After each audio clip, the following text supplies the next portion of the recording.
I introduce Fernando Magana? Did I say that right? Okay, and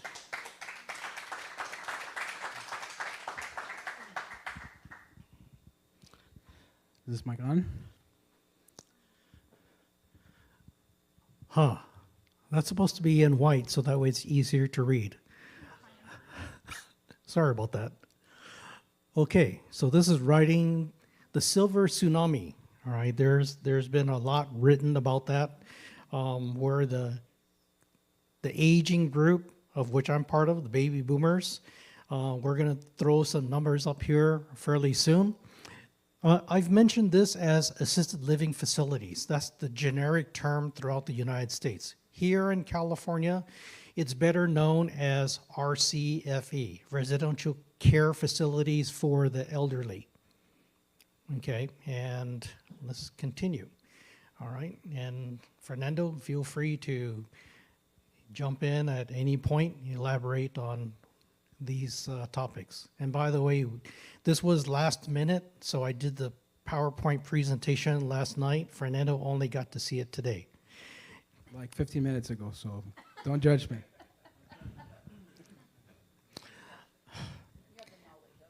Okay, so I am 68, and the number up here, the very first line says every day 10,000 people turn 65. That's a pretty large number. I won't ask who's around that age. Okay, and again, Andy's younger than I am, so I don't. Wait a minute. I remember something that you're eligible to collect Social Security or something like that. Is something like that. Yeah.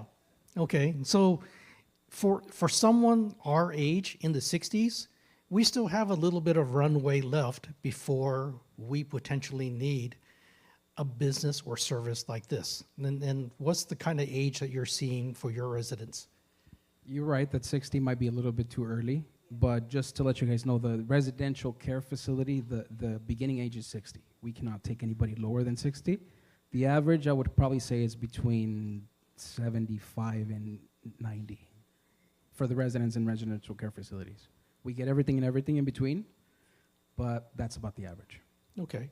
And there's other facilities besides residential care as well. So those are not necessarily limited to elderly. And so skilled nursing facility, so SNFs, that's one example, and that's a higher grade of care. Is that right? That's correct. Battery died. That is correct. SNF is more nothing related to residential care facility. That's because it involves medical care. So it's a completely different niche of a group home.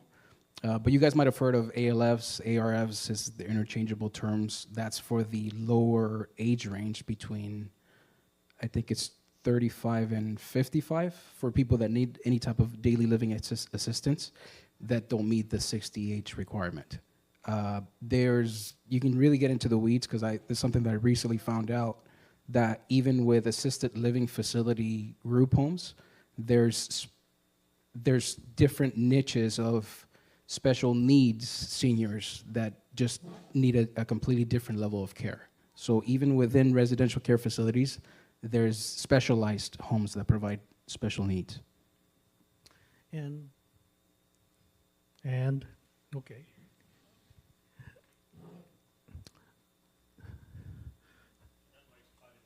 Your facility is located in Indio.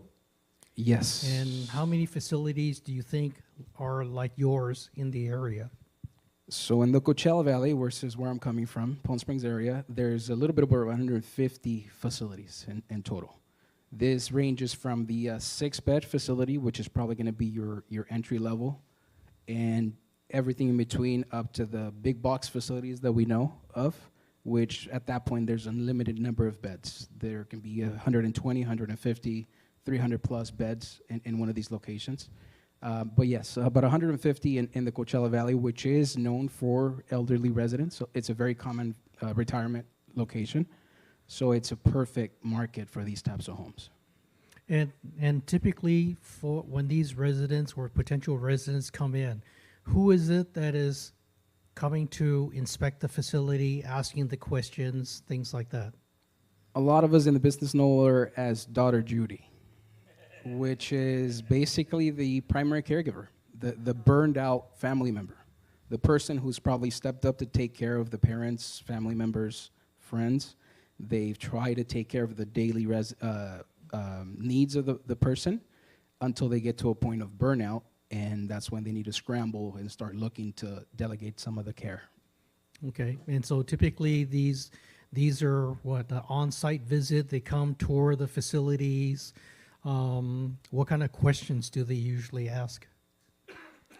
In general, I like to say that there's two different clients. Daughter Judy is going to be looking for the amenities, the luxuries, something that they would like to have in the place they're living. However, we like to quickly guide him into what is it the resident needs. Do you really need the pools? Do you really need the physical therapy? Do you really need the rock climbing or whatever it is the case might be? But there's two different tours. So it's a very tricky line to find that in between where, to answer your question, the people doing the tour is going to be the family members. Mm-hmm. But in reality, they're looking for something different, and it's up to us to educating them. This is what you really should be looking for. Okay, good. Feel free to go ahead and ask questions, and I'll try and bring the mic out. I was just trying to ask or see, are you talking about individual residents, like home, or you're talking about facility? Little bit. I used to manage the 55 and older community. Next door was a full-fledged resident, like you said, but they were 55 and older, not 60. So when you're talking about doing the tours and stuff, I'm envisioning like a big old complex, or do you manage individual homes? Right. So maybe we should have done the introduction of what exactly the business I have is. Yeah. But my business is actually going to be a 6-bed facility, which is the entry-level residential care for California. Basically, it's going to be the single-family house, 4-bed, 3-bath, the common, mom-and-pop house, which we take and convert into either independent or shared bedrooms for residents, but the license only allows up to 6 residents in the location. So it's going to be the entry-level facility, quote-unquote, but it is a single-family residence. So when I think of assisted living, I think of people that are able to do for themselves, but just in case there's somebody there, kind of like one level below the Golden Girls, like Sophia versus Dorothy, that kind of facility, just regular folks that can't afford to just stay wherever. You're thinking of what we call independent living.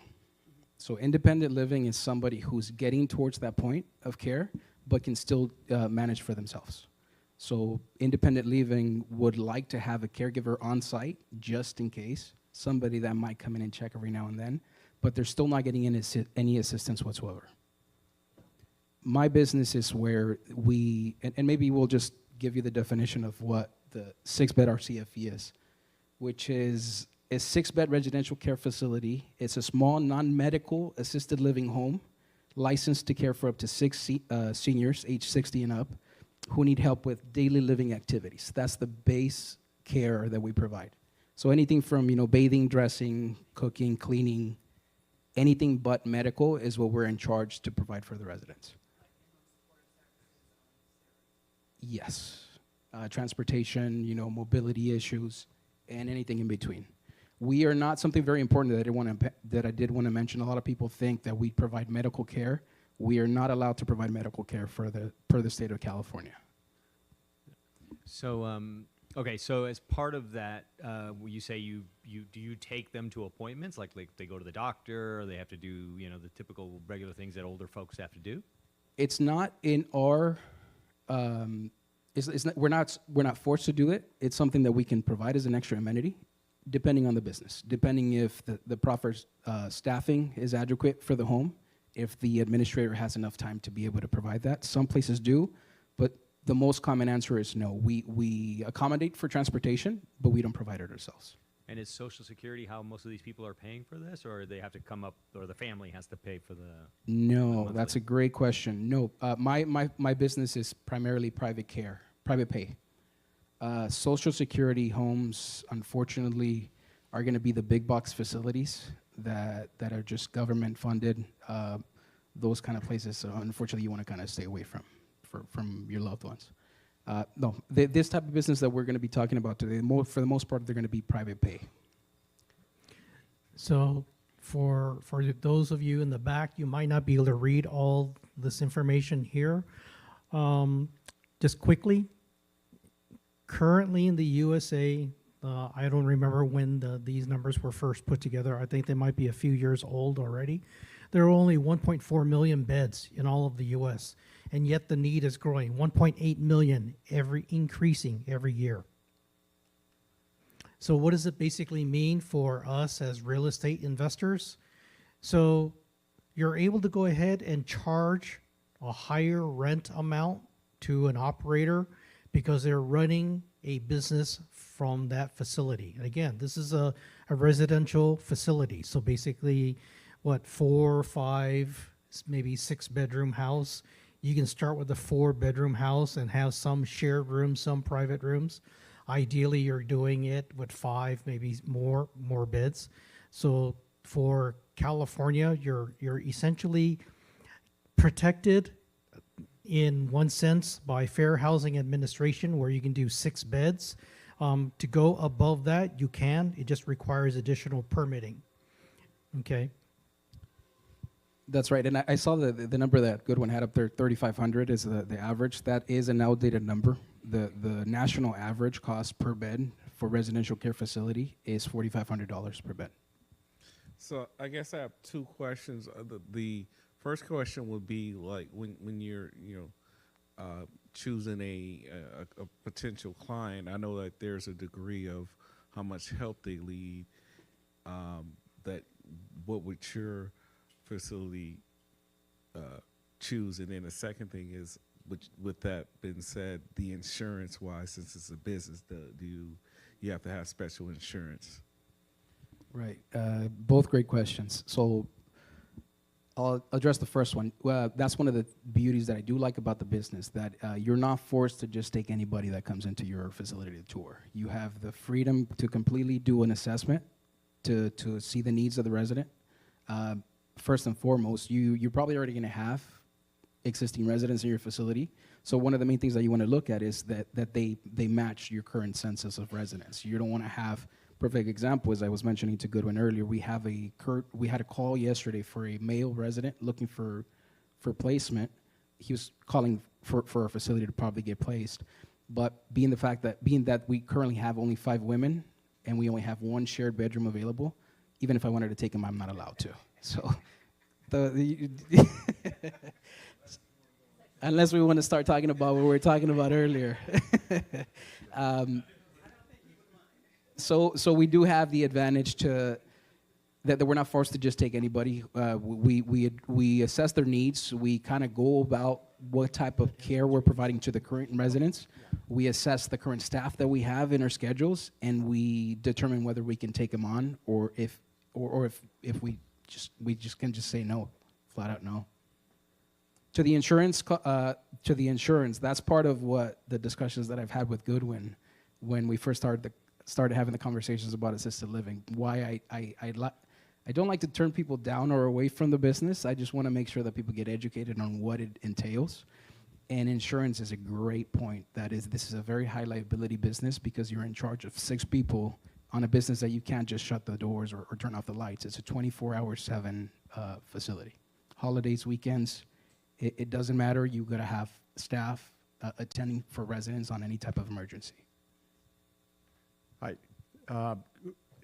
Sounds like there's 2 different components here, right? Potentially there's the real estate side of it, and then there's the running a business of running this type of facility. Yes. Who's a good candidate for either? Because I understand the math on the real estate, but there's no way in hell I would ever want to get into, personally, running this business, because it's who's a good candidate for that? Do you have to have certain background as a nurse or medical provider?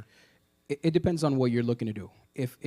But you're absolutely right. So there's two different aspects of the business, and then there's the marriage between the two. So you either want to play a role in the real estate, or do you want to play a role in the business, or do you want to play a role in both? You're looking to tackle both at the same time.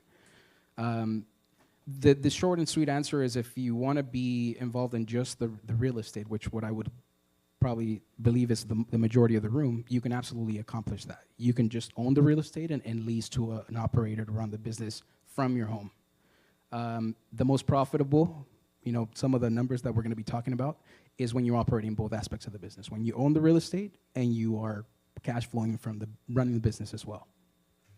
Or you can be the operator, so the person that does have the experience in senior care is going to be the operator who's just running the business itself, and they're leasing from an investor who owns a home that is accommodated for the business. Yeah, to further answer and elaborate on that, you're going to have a real estate investor who usually is going to purchase the real estate in an LLC. That business operation will be a completely separate LLC, okay? And you might have another LLC, if you are actually owning both, you might have another LLC overseeing both components of that. And part of the stuff that we learn in here is that you gotta protect yourself, especially in this type of business where it's extremely high liability. You definitely wanna have the proper structure where you're protected, whether you're just the landlord, the business owner, or both. Okay, who called you for the placement? Who contacts you? So that was the daughter Judy. Daughter Judy. So the family member who currently has dad living at home in their country club community. She's lucky enough to work from home. This particular call that we got. So she's the one providing the care. However, dad is getting to the level of care where she's not able to provide the daily living activities. And I'll fill you guys in. I told Goodwin and Marty earlier, but this guy is paying $40,000 a month in private caregiving at home.